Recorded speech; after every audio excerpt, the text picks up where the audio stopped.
पिछले वाले वीडियो में हमने कर लिया था यहाँ तक what is nuclear fusion, defined binding energy of A nucleus, draw curve between mass number and binding energy nucleon. ठीक है, तो देखिए इसका क्या लिखा है इसने। तो यहाँ पे इसने बाइंडिंग एनर्जी के बारे में डिस्कस किया है। लिखा है देखो कि लॉस इन, इसने लिखा है यहाँ पे कि the loss in energy when the nucleons are combined to form the nucleus is called the binding energy.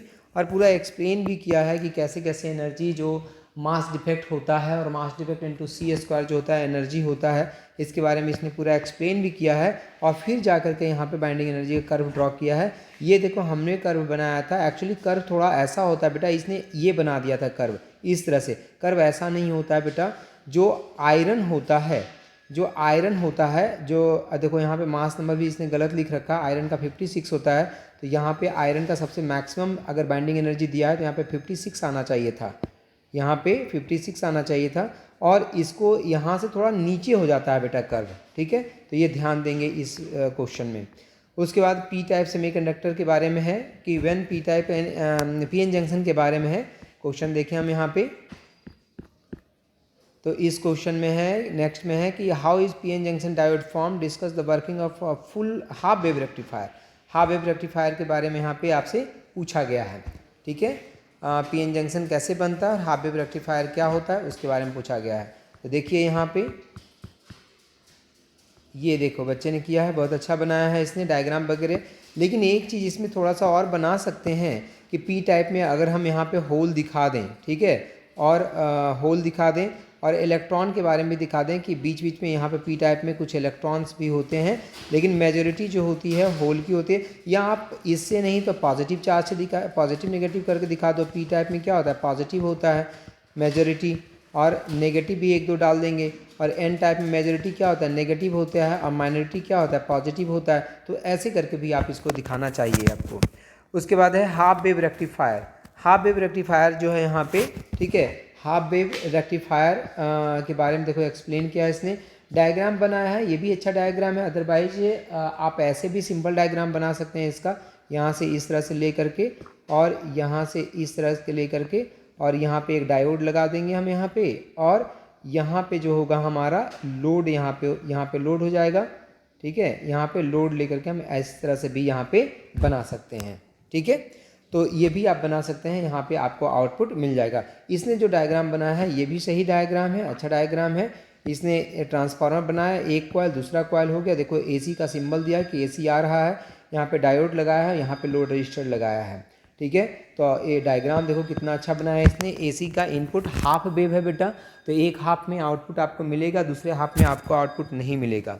उसके बाद इंट्रेंसिक और जो इंट्रेंसिक सेमीकंडक्टर है, जो पी टाइप सेमीकंडक्टर है, दोनों में डिफरेंस क्या था इसके बारे में डिस्कस करना था यहाँ पे। It is a pure semiconductor, discuss किया है देखो यहाँ पे कि it is a pure semiconductor, ये प्योर सेमीकंडक्टर है। और it is a semiconductor with impurities, it can flow less current, it can flow more current. ये सारी जो इसके it has no holes, it has more number of holes. तो इसने यहाँ पे इसके बारे में डिस्कस किया है। The phenomenon of emission of electron, ये देखो यहाँ पे फोटो इलेक्ट्रिक इफेक्ट जो है बेटा, उसका जो आइंस्टाइन्स का इक्वेशन जो है फोटो इलेक्ट्रिक में, उसको प्रूफ करना है। डायग्राम बनाया इसने सबसे पहले, बहुत अच्छा डायग्राम बनाया यहाँ पे।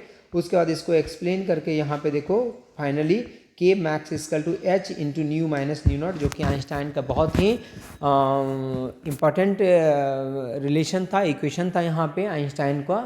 के max equal to H into nu minus nu naught, उसको प्रूफ किया यहाँ पे।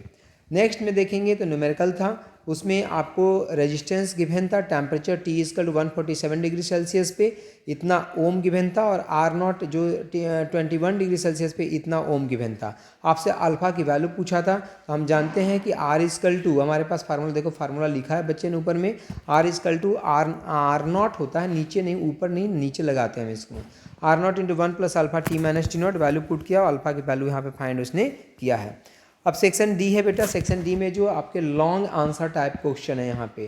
तो अगर लॉन्ग आंसर टाइप क्वेश्चन आप देखें तो लॉन्ग आंसर टाइप क्वेश्चन में यहाँ पे सबसे पहले है कि state Biot-Savart law, derive an expression for the magnetic field at the centre of the circular coil carrying current, ठीक है।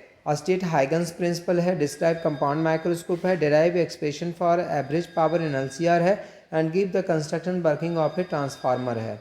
तो इस बच्चे ने सबसे पहले जो किया है बायोट-सेवर्ट लॉ का किया है, ठीक है। तो बायोट-सेवर्ट लॉ पहले देखें हम कि बायोट-सेवर्ट लॉ में क्या किया है इसने।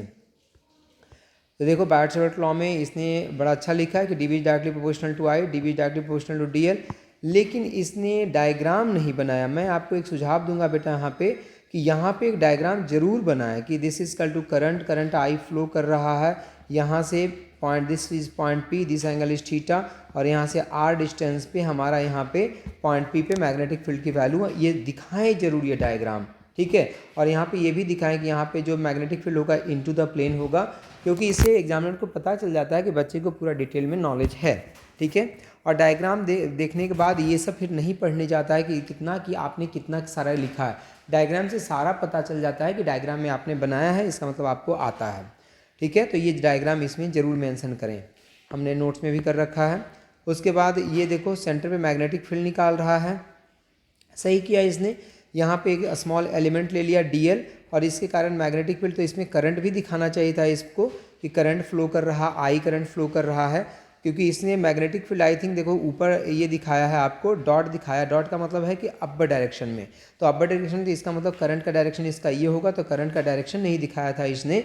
और मैग्नेटिक फील्ड बेटा जो अभी हमने बायोट-सेवर्ट लॉ पढ़ा, D B is equal to K M I D L sine theta, D L cross R, देखो इसने यहाँ पे थोड़ा सा गलत लिखा है, डी एल क्रॉस आर होता है, तो D L into R into sine theta, तो एक आर से एक आर कट गया तो डी एल बचेगा यहाँ पे। अच्छा डी एल ही लिखा है इसने, लेकिन जब इसने क्रॉस प्रोडक्ट यूज कर लिया तो वेक्टर साइन लिखने का ऊपर कोई मतलब नहीं है बेटा।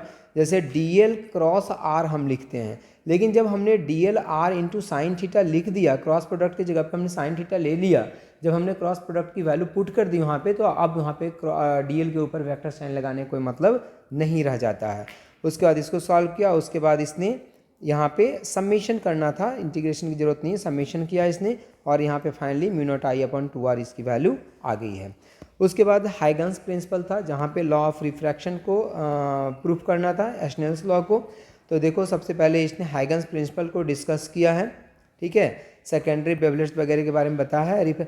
अगर आप चाहें बेटा तो ये डायग्राम यहाँ पे बना सकते हैं, एक हाइगन्स का कंस्ट्रक्शन भी बना सकते हैं अगर आपके पास टाइम है, आपको लगता है कि हमारे पास टाइम है, हमें आता है ये भी, तो आप यहाँ पे ये इसके डिस्कस कर सकते हैं कि यहाँ पे जो हम लेते हैं बेटा प्राइमरी वेव फ्रंट्स पे जो पॉइंट लेते हैं, सेकेंडरी के लिए ये सोर्स होता है, और यहाँ से आप ड्रॉ कर सकते हैं कि ये हमारा प्राइमरी हो गया, और यहाँ से हम आर डिस्टेंस पे, यहाँ से आर डिस्टेंस पे हम लोग ये बनाते थे, यहाँ पे आर डिस्टेंस का लेकर के स्फेयर बनाते थे, और ये स्फेयर बनाएंगे यहाँ पे, ठीक है, और स्फेयर बनाने के बाद इसके टेंजेंट्स को मिलाएंगे, और इस तरह का कंस्ट्रक्शन आप दिखा सकते हैं यहाँ पे। तो एग्जामिनर जो है बेटा वो ज़्यादा खुश होगा, उसे लगेगा कि हाँ बच्चे को बहुत ज़्यादा आता है, नॉलेज है इसको। रिफ्रैक्शन ऑफ लाइट, इसके बाद इसका डायग्राम इसने सही बनाया है। देखो ये रे आया है और फिर यहाँ पे डेविएट किया, ये रे आया था यहाँ से डेविएट करता है, हालांकि दिखाया नहीं है इसने, अलग दिखाने की जरूरत भी नहीं है यहाँ पे। फिर sine I is equal to sine R is equal to, sine I upon sine R की वैल्यू पुट किया, और यहाँ से बेटा फिर जो म्यू से ये स्पीड ऑफ लाइट से हम डिवाइड करके उसको म्यू के टर्म में हम ले आते हैं, ठीक है, और इसके बाद इसने स्नेल्स लॉ को यहाँ पे प्रूफ किया है। इसके बाद पावर इसने डिस्कस किया है, ठीक है, let E and I with instantaneous potential difference, नहीं instantaneous potential difference and current हो गया, and E equal to E naught sine omega t plus phi होता है, I is equal to I naught sine omega t होता है, work done in a small time d t equal to work done हो गया E into आई, दोनों को multiply किया यहाँ पे, work done small work done आ गया, टोटल वर्क डन निकाला, टोटल वर्क डन के बाद पावर इजकल टू होता है total work done upon time होता है बेटा, तो total work done upon time की वैल्यू पुट किया तो यहाँ से पावर की वैल्यू आ जाएगी, ठीक है, and power equal to E R M S into I R M S into cos of phi आ गया। पावर फैक्टर को भी इसने डिफाइन किया कि पावर फैक्टर क्या होता है, ठीक है। तो इस बच्चे ने ओवरऑल जो पेपर अगर हम देखें तो ठीक ही है, ठीक है, कहीं कहीं पे छोटी छोटी मिस्टेक्स हैं, तो इस मिस्टेक्स को अगर सुधार लिया जाए बेटा तो नंबर आपका जो है कटने के चांसेस नहीं होंगे। फिजिक्स में बेटा नंबर अगर आपने सही से डायग्राम बना दिया, एक्सप्रेशन लिख दिया, डेरिवेशन कर दिया, नंबर नहीं कटते हैं। 5 नंबर है तो 5 में 5 मिलेंगे। जैसे कोई इंग्लिश का पेपर नहीं है ये, ठीक है, कि वहाँ पे वर्ड देखा जाएगा कि आपने अंग्रेजी सही लिखी है नहीं लिखी है। यहाँ पे मेन देखा जाएगा कि कंटेंट आपने लिखा है कि नहीं, डायग्राम आपने बनाया है कि नहीं बनाया। तो ये सब चीज़ें अगर करोगे बेटा तो 100 में 100 नंबर भी आते हैं बच्चों के।